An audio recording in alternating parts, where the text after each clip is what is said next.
আছে নাম্বারটা সেভ করবেন। গোবিন্দ ডাক্তার বলে নাম্বারটাকে সেভ করবেন। নাম্বারটা হচ্ছে 1632। 1632 এটা গোবিন্দ ডাক্তারের কন্ট্যাক্ট নাম্বার। আপনার মোবাইলে সেভ করলে হবে না। আপনি বারবার নাম্বারটা ডায়াল করলে নাম্বার বিজি বলবে। আপনি বারবার ডায়াল করুন, ওই বিজি বলতে বলতে বলতে বিজি একদিন ইজি হয়ে যাবে। নাম্বারটা বলেছি খুব সোজা, 1632 1632। এর মানেটা কি? 16 মানে 16 আর 32 মানে 32, অর্থাৎ 16 নাম 32 অক্ষর। এই হৃদয় রূপী ঋষি ভারে হরে কৃষ্ণ কৃষ্ণ কৃষ্ণ হরে হরে, হরে রাম রাম রাম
ভক্তিপতি মায়েরা, আজকে এই তত্ত্ব প্রকাশ করে ভগবান কি করছেন?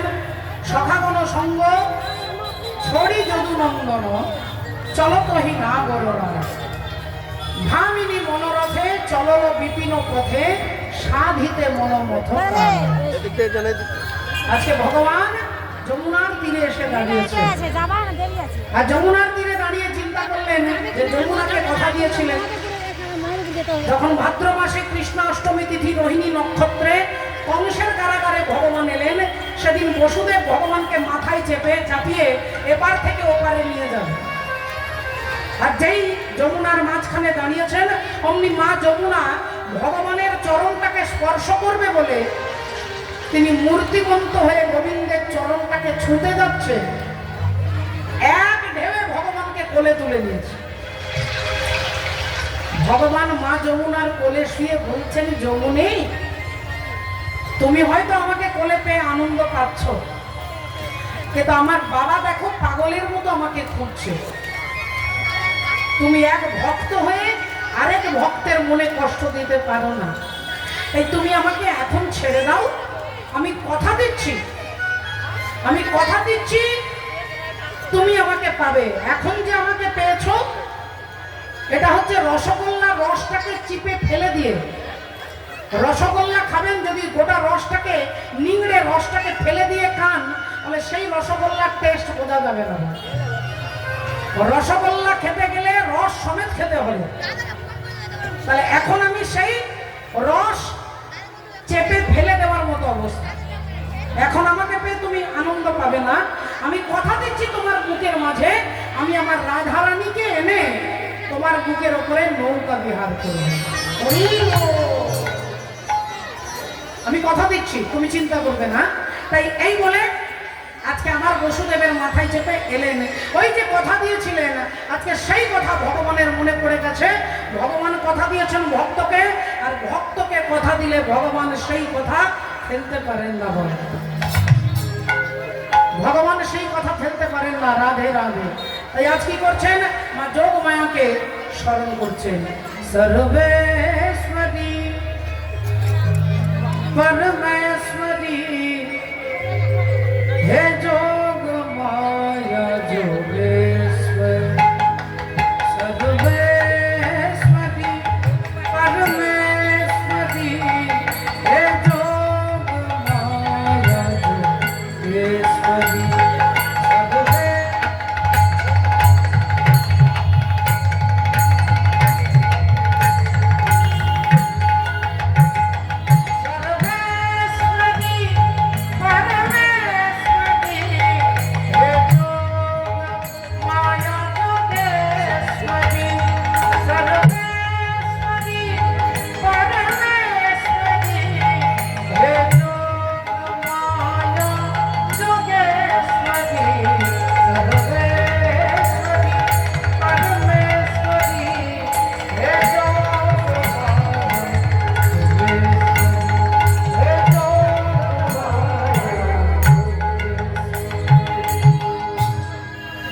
মা যোগমায়াকে স্মরণ করছেন, মা যোগমায়া এসে দাঁড়িয়েছে।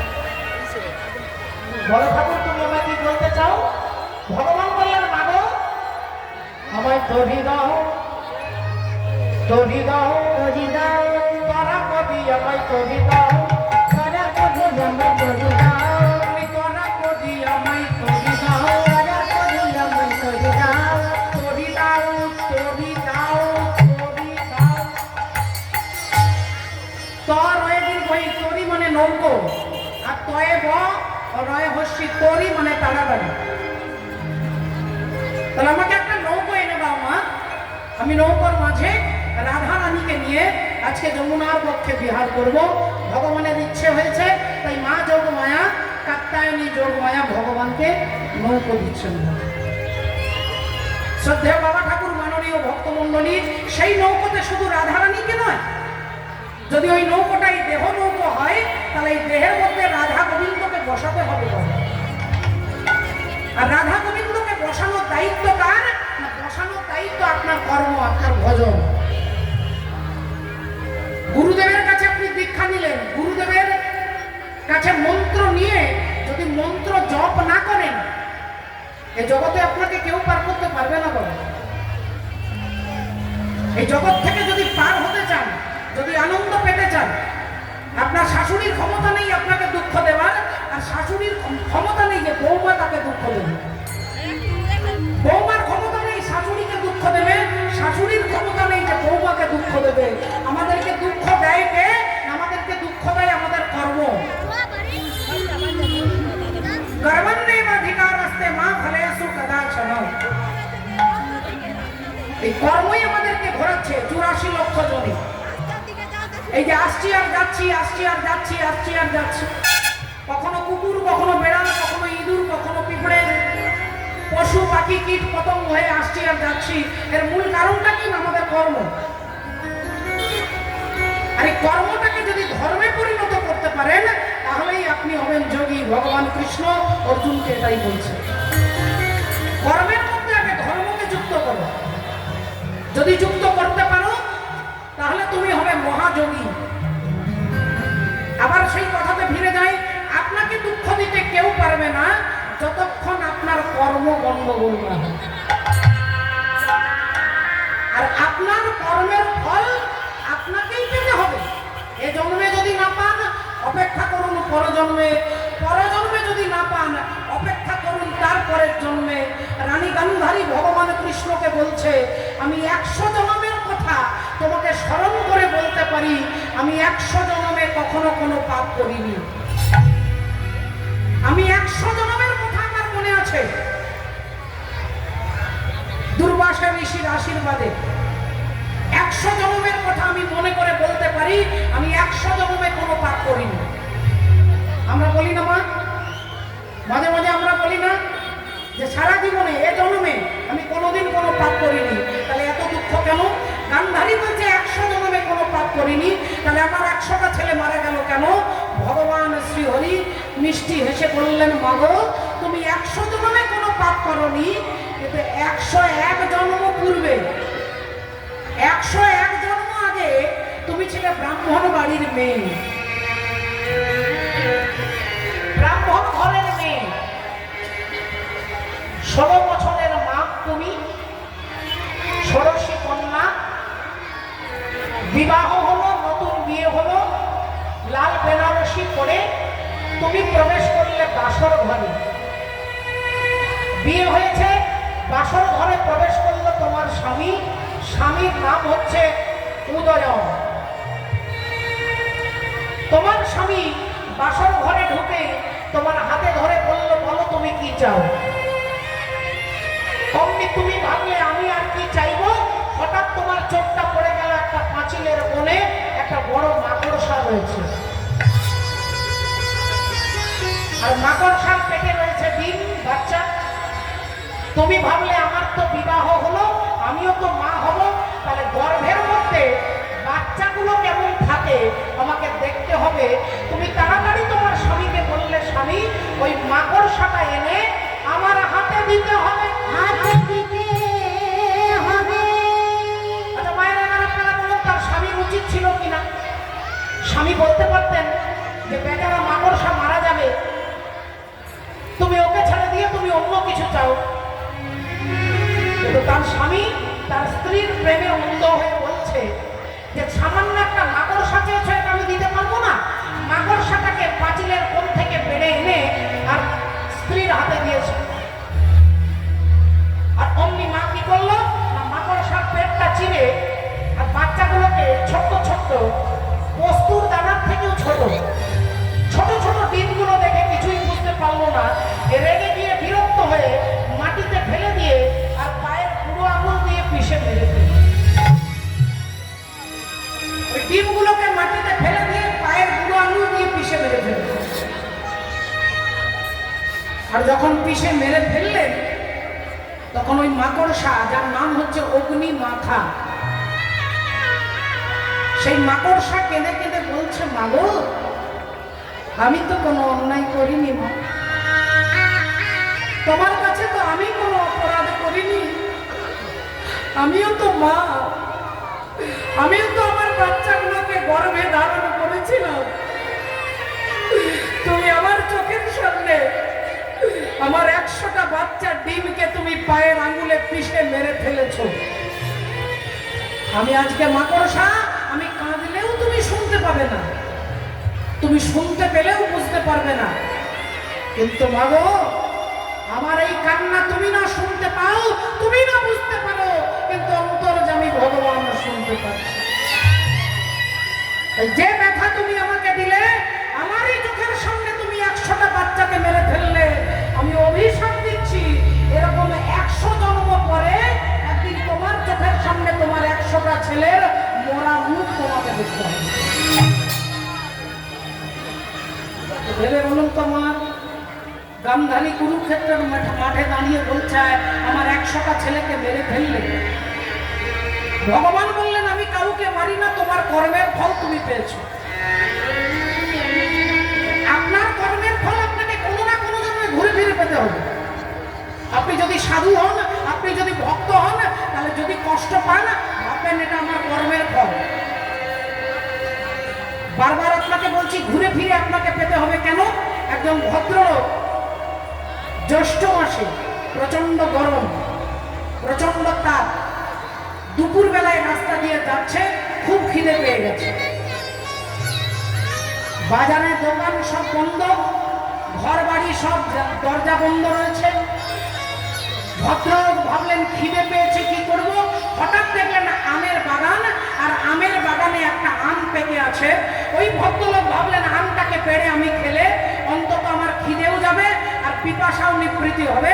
সেই ভদ্রলোক কি করেছে না, ওই আমের বাগানে গাছের মধ্যে আমটাকে দেখেছে, কিন্তু আমটাকে দেখলো কে না, আমটাকে দেখলো তার চোখ।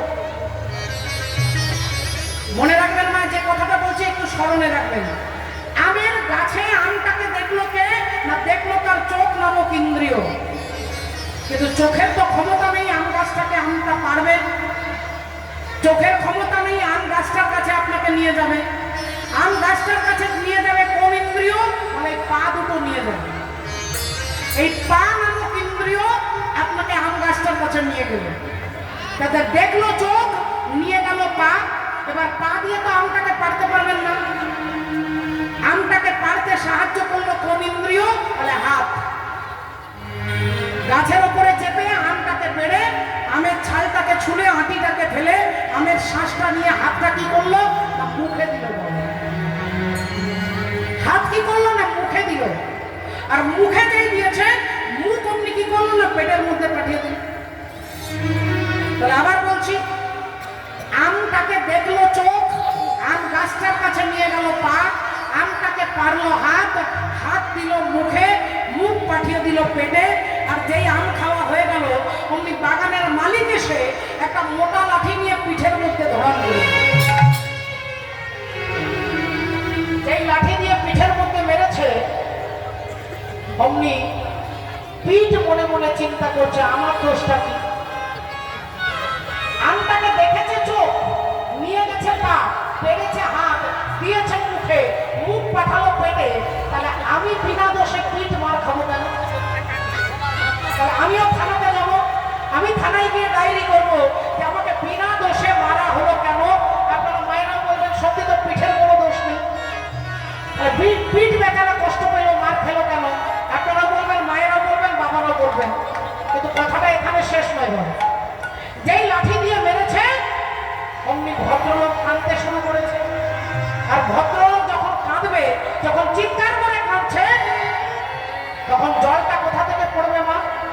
কাঁদলে জল কোথা থেকে পড়ে? রাধে রাধে। পিঠ থেকে নয় তো, চোখ থেকে। তাহলে চোখ থেকে জল পড়ছে, তাহলে প্রথম দোষটা কে করেছিল? তাহলে কাকে কাঁদতে হলো? তাহলে ঘুরে ফিরে তাকেই কাঁদতে হবে। আমি সখা দোষ নিলে ডুবে দোষ করো নয় গো মা। আমার ধর্ম ধর্ম হোক কদণ্ড স্বরূপ, পুণ্যক্ষেত্র মাঝে আমি বাঁধিলাম কূপ। সে কূপে বেড়িল কাল রূপ জল, কালো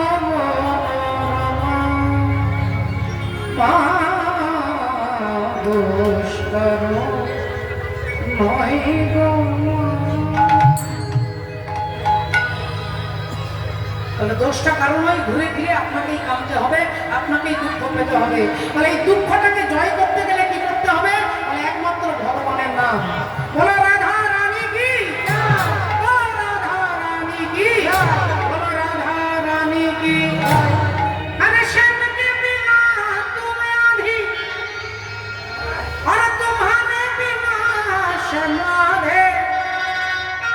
মায়েরা একটু তালে তালে তালি দিতে হবে, রাধে শুধু তালে তালে রাধে রাধে বলতে হবে।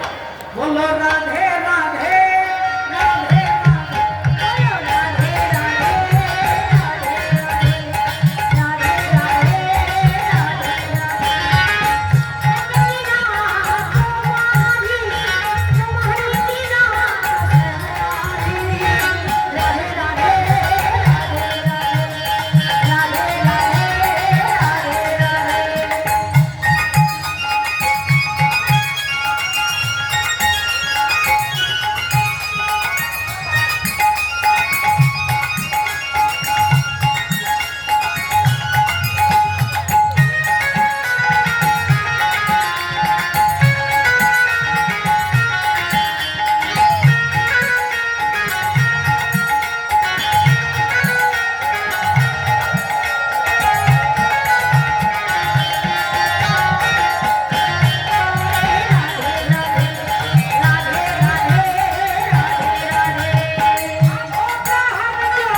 সময় যেসব মায়েরা ঘুমোচ্ছেন তাদের কি ঘুমিয়ে কীর্তন শুনবেন আর ঘর গিয়ে বলবেন চৈতালিতে কি কীর্তন ঘুমিয়ে ঘুমিয়ে শুনলে কীর্তন বোঝা যাবে। ভক্তিমতী মায়েরা দেখুন এখন ঘটনা কি ঘটেছে। একটা ছেলে, বাচ্চা ছেলে, 10 বছর বয়স, স্কুল ছুটি হয়েছে, সোজা রান্নাঘরে এসে মাকে ডাকছে, মা আমি তোমার সঙ্গে কথা বলবো না, আমি কিছু খাবো না, আমি লুচি নিকুচি করেছি, আমি খাবো না তো বলছি নাকি, আমি খাবো না। তোমার উপরে আমার রাগ হয়েছে বুঝতে পারছো না? সত্যি করে বলো মা, সত্যি করে বলো আমার বয়স কত? 10 বছর আমার বয়স।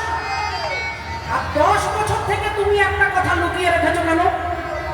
তুমি এতদিন কেন বলোনি যে আমি আমার বাবার থেকে 1 মাসের বড়? এতদিন কেন বলোনি যে আমি আমার বাবার থেকে 1 মাসের বড়? যেই বলেছে গালে একটা ঠাস করে চড়, কাজী হতচ্ছাড়া ছেলে, তুই তোর বাপের থেকে 1 মাসের বড়, তোকে কে বলেছে? আমাকে তো ঠাকুমা বলেছে। ঠাকুমা কি বলেছে? না, ঠাকুমা বলেছে যে আমি নাকি তোমার গর্ভ থেকে 9 মাসে হয়েছি, আর বাবা নাকি ঠাকুমার গর্ভ থেকে 10 মাসে হয়েছে।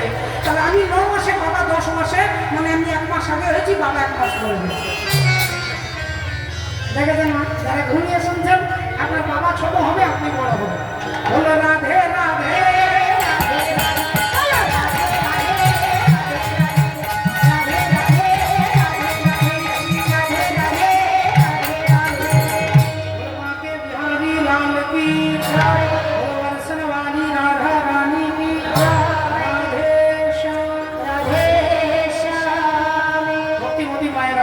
যেই আজকে ভগবান কৃষ্ণ মা জগমায়াকে ডেকেছেন, বললেন মা একটা নৌকো তৈরি করে দিতে হবে। নৌকোটা তৈরি হচ্ছে কিভাবে? ভগবান কৃষ্ণ যে নৌকাই আজকে নির্মাণ করবেন, সেই নৌকো তো সামান্য কাঠের নৌকো নয় মা, এটা তত্ত্বের নৌকো। বিবেক বৈরাগ্য দিয়া দুঃখ নয় গড়িল, বিবেক বৈরাগ্য দিয়া যোগরা বিবেক বৈরাগ্য দিয়া দুঃখ নয় গড়িল, বিবেক বৈরাগ্য দিয়া যোগরা বিবেক আর বৈরাগ্য। বিবেক মানে আপনারা জানেন, বিবেক মানে হচ্ছে আপনার বিচারের ক্ষমতা।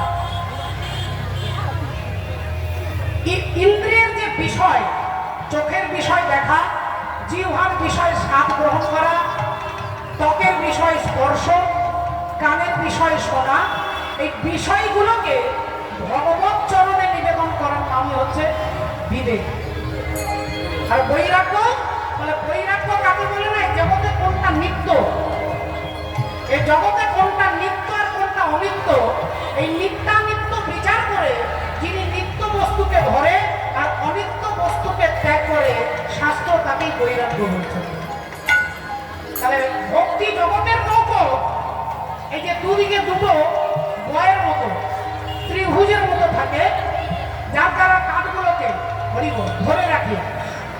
এটা যদি সোজা না হয়, তাহলে নৌকা আপনার গন্তব্যস্থলে কোনোদিন যাবে না। সেই একটা হচ্ছে বিবেক আর একটা হচ্ছে বৈরাগ্য। বিবেক ও বৈরাগ্য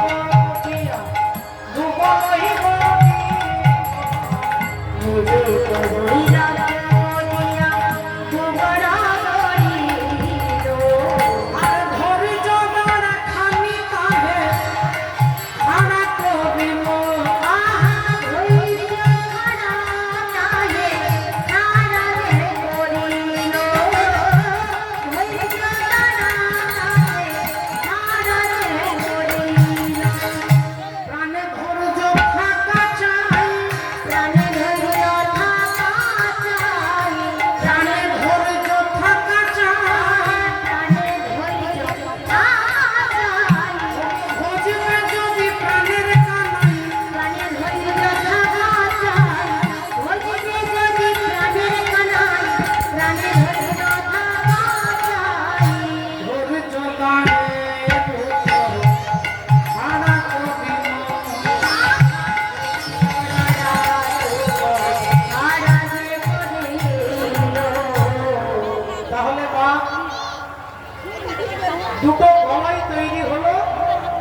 একটা সোজাসুজি একটা এরকম ভাবে ধেনুকের মতো করে একটা কাঠ দেওয়া হলো। এটা হচ্ছে ধৈর্য। এবার কি করছেন?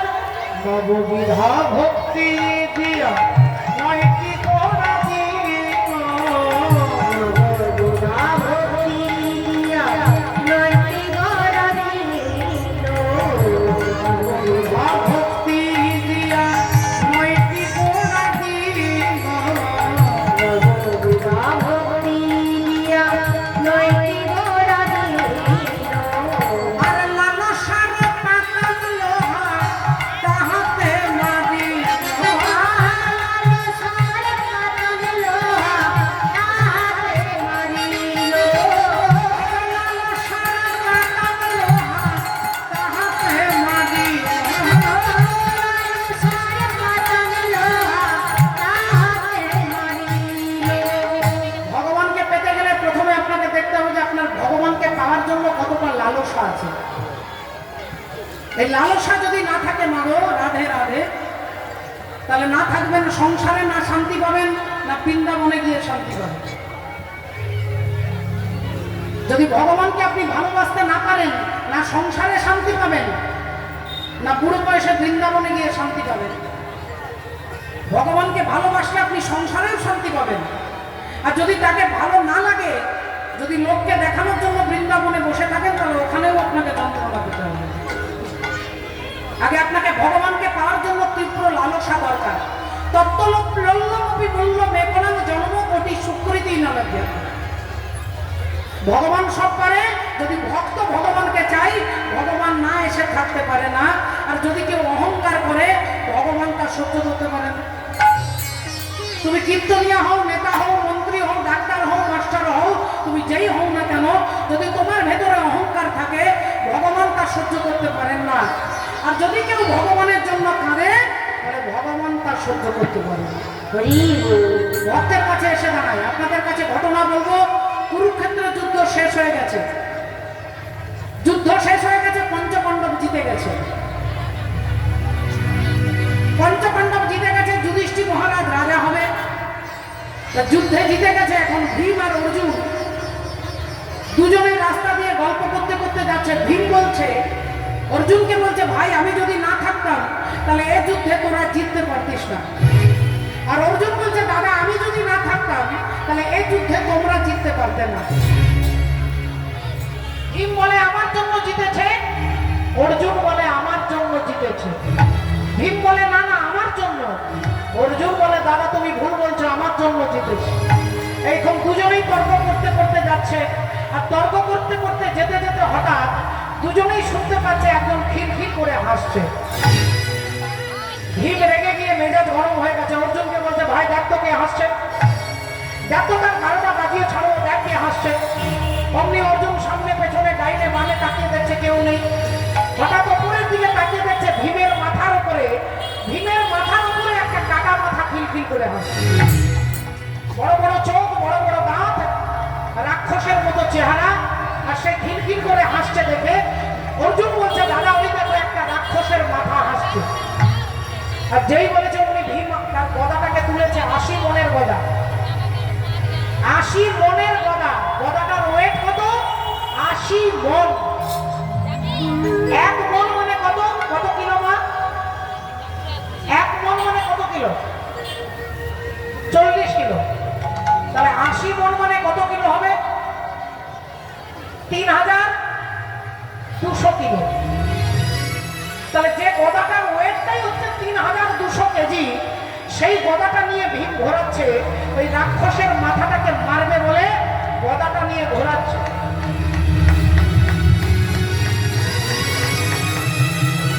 আর যেই গদাটা ঘুরিয়ে মারতে যাবে, অমনি অন্তরে যাবে শ্রী গোবিন্দ, অন্তরে জামিয়া,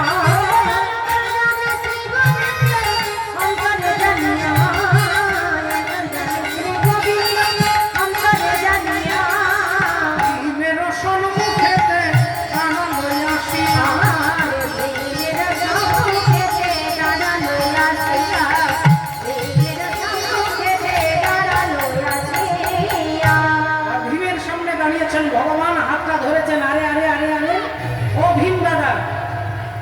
মারবার জন্য তুমি গদাটা ঘোরাচ্ছ তো, কাকে মারবে?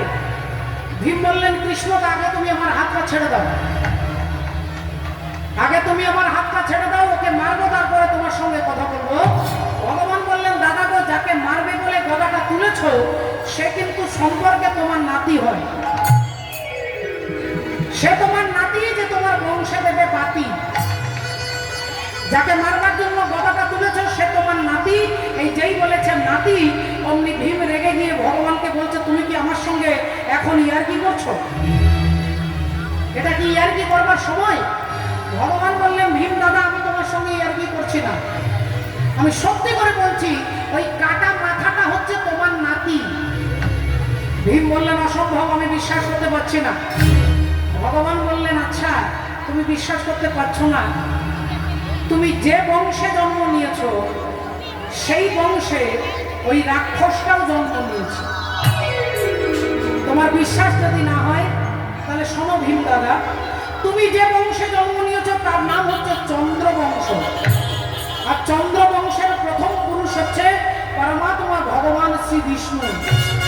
বিষ্ণুর নাভি থেকে সৃষ্টি হলো ব্রহ্মা, ব্রহ্মার পুত্র অত্রি, অত্রির পুত্র সোম, সোমের পুত্র বুধ, বুধের পুত্র পুরুরুবা, পুরুরুবার পুত্র আয়ুষ, আয়ুষের পুত্র নহুষ, নহুষের পুত্র যজাতি, যজাতির পুত্র যদু, যদুর পুত্র কুরু, কুরুর পুত্র জন্মেঞ্জয়, জন্মেঞ্জয়ের পুত্র প্রচিষ্যান, প্রচিষ্যানের পুত্র মনুষ্য, মনুষ্যের পুত্র চারুপদ, চারুপদের পুত্র শুদ্ধু, শুদ্ধুর পুত্র বহুগব, বহুগবের পুত্র সংজাতি, সংজাতির পুত্র অসংজাতি, অসংজাতির পুত্র রুদ্রাক্ষ, রুদ্রাক্ষের পুত্র ঋতেশু, ঋতেশুর পুত্র রস্তিনব, রস্তিনবের পুত্র রেভি, রেভির পুত্র দুষ্মন্ত, দুষ্মন্তের পুত্র ভরত, ভরতের পুত্র ইক্ষু, ইক্ষুর পুত্র সংবরণ, সংবরণের পুত্র সুধনু, সুধনুর পুত্র সুহত্র, সুহত্রের পুত্র চবন,